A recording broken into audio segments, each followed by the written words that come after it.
एक मित्र ने पूछा है, एक गुरु की उपस्थिति किस तरह से सत्य को अभिव्यक्त करती है और वो हमें कैसे जगाती है।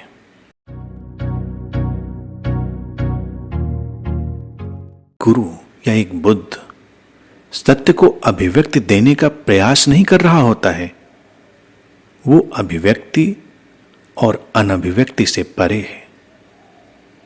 उसके होने से ही सत्य की अभिव्यक्ति हो रही होती है। वो किसी को बदलने का प्रयास भी नहीं कर रहा होता है, हालांकि उसके होने से बदलाहट स्वतः ही घटने लगती है। अगर कोई किसी को बदलने की चेष्टाएं कर रहा है तो निश्चित ही वो बुद्ध नहीं, वो अभी उस बोध को नहीं जानता, जीवन के रहस्य को नहीं जानता। जो जीवन के रहस्य को जानता है, उसको जीता है, उसके भीतर एक स्पॉन्टेनिटी होती है। बदलाव स्वतः ही उसकी उपस्थिति में घटता है। वो न तो अहंकार को तोड़ रहा होता है, न जोड़ रहा होता है। उसकी उपस्थिति में जो जुड़ने जैसा है वो जुड़ जाता है, और जो टूटने जैसा है वो टूट जाता है। वो अज्ञान के विरोध में नहीं होता, न ही ज्ञान के समर्थन में होता है।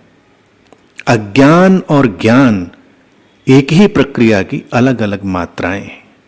वो एक गहरी से गहरी प्रज्ञा है जो ज्ञान और अज्ञान से परे है।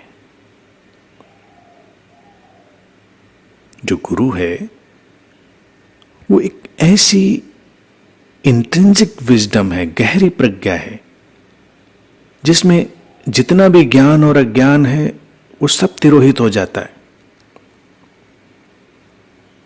एक गुरु किसी को भी जगाने का प्रयास नहीं कर रहा होता है। ये अलग बात है कि उसकी उपस्थिति जगा देती है। जैसे सूरज बस अपने प्रकाश के उत्सव में होता है और उसकी उपस्थिति जागरण की तरंगों को सक्रिय करने लगती है।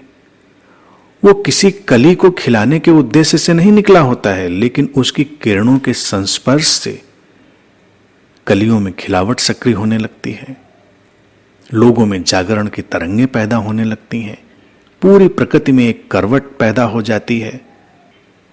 वो अंधेरे के विरोध में नहीं है, उसे तो अंधेरे का पता ही नहीं, वो बस है अपने होने की समग्रता में, निरुद्देश्य, निष्प्रयोजन, निरालंब, निश्चीम, निकट से निकट और दूर से दूर।